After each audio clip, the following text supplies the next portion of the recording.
I believe that education, but most importantly, empowerment are key to a brighter future for women. It was 20 years ago. I lost my mom and dad and my brother.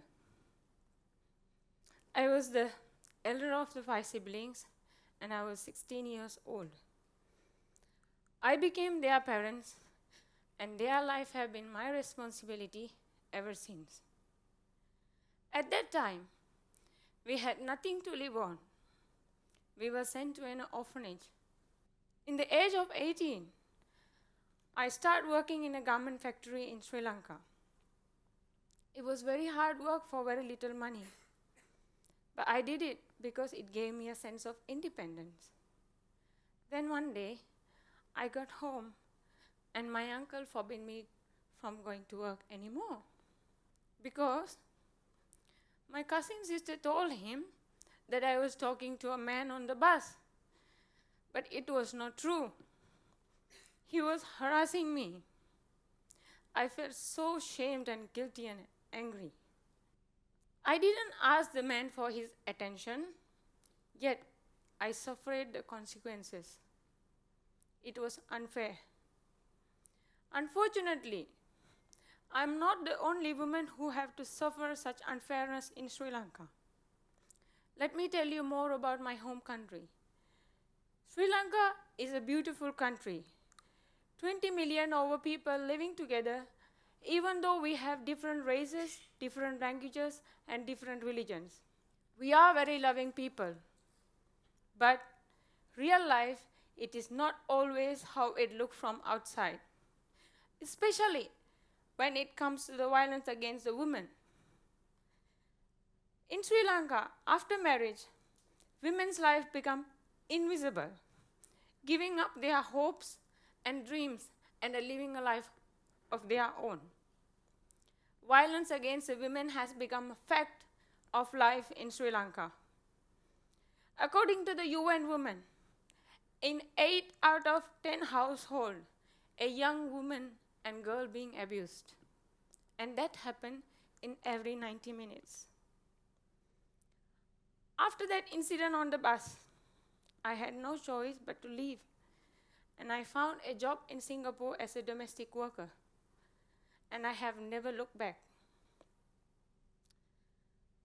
I still remember it was 16 years ago.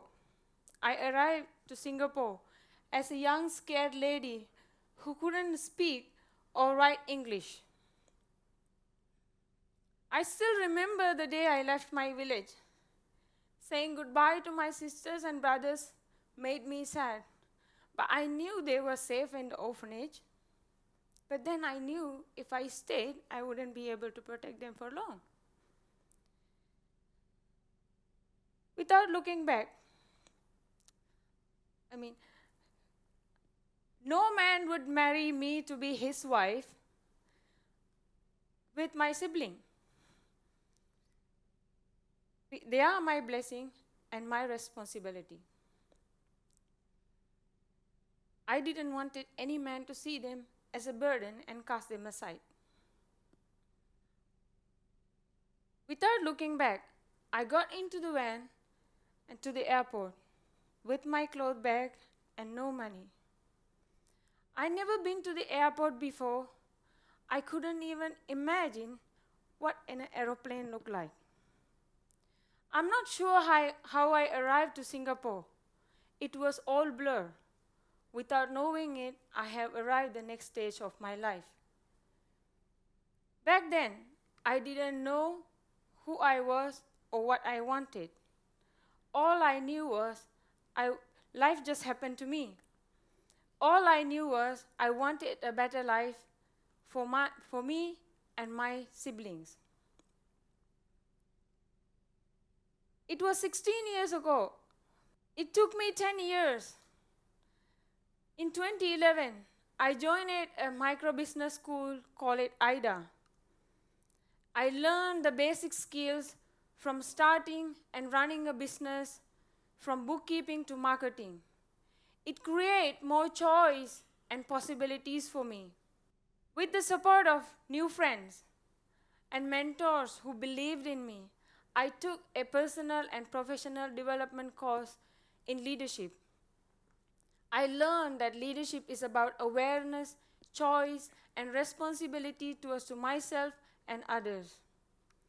From there, I began to realize the education and the empowerment are key to a brighter future for women. I learned how to set up a micro business. Along the way, I learned how to imagine again. I learned that actually I discovered the true freedom. I learned that I do have the choice and the power to make my dreams come true. I discovered the true freedom. Today, I have an online tea business. My online tea shop is worldwide, and I have customers from France, US, Hong Kong, and Singapore. It is not a big business, but it is mine, and nothing has been truly mine before. Today, I am empowered and free, and I can choose my own destiny. Many non-governmental in Sri Lanka want to empower women this way, but few succeed. The main reason for this is because they focus only on academic education for young girls. Don't get me wrong, the education is very important, where we learn the concept and theories. But we don't learn our worth and right as a human being. What is the use of the education in a society that doesn't value women? All the education, academic education that we have is forced to remain in our heads because we don't have a voice in the society and we don't have a choice. We can't create our own path in our life. Our lives always remains in our fathers, brothers, uncles, and husbands' hands. I strongly believe that entrepreneurial leadership will have a powerful effect in Sri Lanka. But nothing like this have existed for the vast majority of women there. And my aim is to teach them what I have learned. I already have started teaching the Sri Lankan women that they can be beautiful, independent, responsible moms and wives. And I'm also happy to say that my siblings are happily married.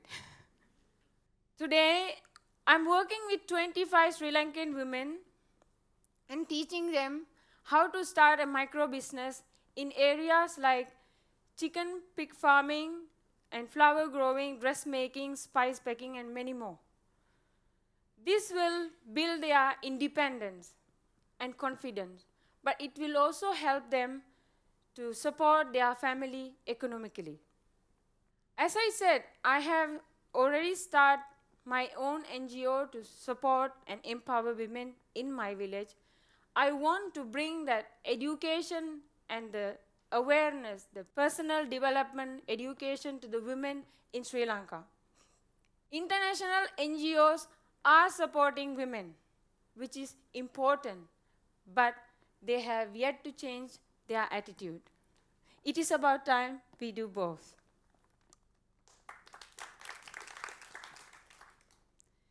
Look at this glass in my hand, in blue.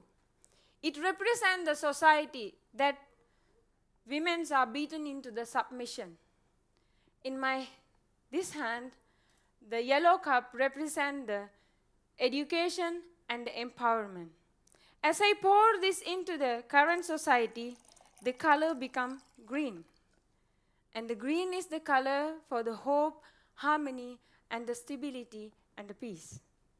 My role is here to keep pouring from the cup of the education and the empowerment until the fear, shame, guilt are washed away from every woman in Sri Lanka and the world, bit by bit, drop by drop. Thank you.